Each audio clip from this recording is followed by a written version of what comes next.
നാളെ 9:30 മുതൽ കുളത്തൂർ മഹാദേവി ക്ഷേത്ര സന്നിധിയിൽ നിന്നും കാവടിയാട്ടം, കരകം, പമ്പമേളം എന്നിവയുടെ അകമ്പടിയോടുകൂടി കുളങ്ങരക്കാവ് ദേവീക്ഷേത്ര സന്നിധിയിൽ എത്തിച്ചേരുന്നു. തുടർന്ന് അന്നദാനം വൈകിട്ട് 7:30 മുതൽ 9:30 വരെ സേവ. തുടർന്ന് ദീപാരാധന, സോപാന സംഗീതം. 10 മണിക്ക് വീരനാട്യം, ടീം ഭൈരവി കുളത്തൂർ. ദിവസപൂജ, നാളത്തെ ദിവസപൂജ വഴിപാടായി സമർപ്പിച്ചിരിക്കുന്നത് പാർത്ഥസാരഥി സർ, ഗൗരി സർ കുളങ്ങര.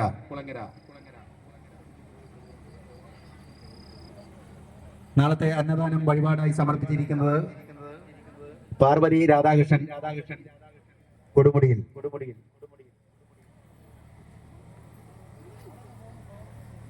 ഉടൻ തന്നെ വീരനാട്യം ആരംഭിക്കുകയാണ്.